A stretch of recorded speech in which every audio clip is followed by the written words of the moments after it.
Сайн байцгаана хүүхдүүдээ. Өнөөдрийн математикийн хичээлээр бид хүний шинж чанар ба гадаргуугийн талбайг олох хичээлээр үздэгье.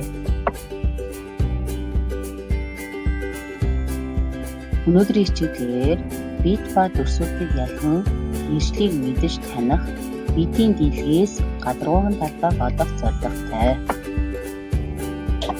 Хүүхдүүдээ зургаас бид ба дүрсүүдийг ялган нэрлээрэй.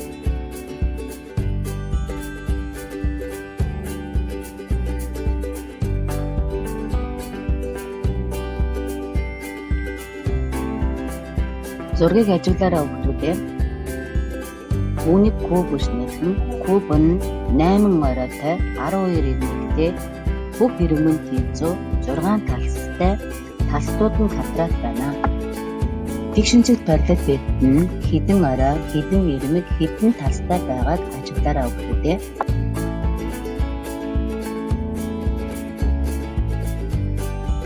Гурвалж призм нь 6 оройтой 9 ирмэгтэй 3 талстай. Суур нь 2 тэнцүү гурвалжин байна. 3 хажуу талстай бөгөөд тэдгээр нь тэгшинцэгтүүд байна. Мөн олон онцгой призм нь суур нь 4 онцгой, 5 онцгой гэх мэт олон онцгойуд байдаг.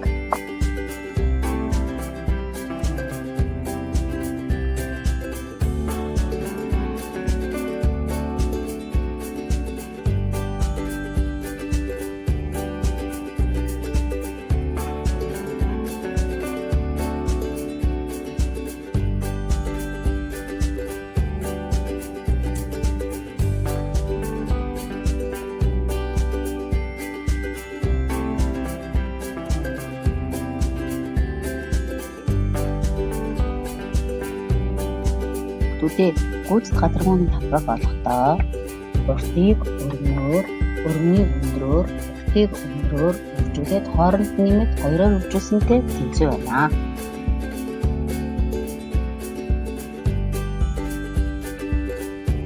Куб хэлбэртэй савны нэг ирмэгийн урт нь 4 м бол тутан гадаргууны талбайг олоорой. Тутан гадаргууны талбайг олохдоо ааг аагаар үржүүлээд 6-д үржүүлсэнтэй тэнцүү авах.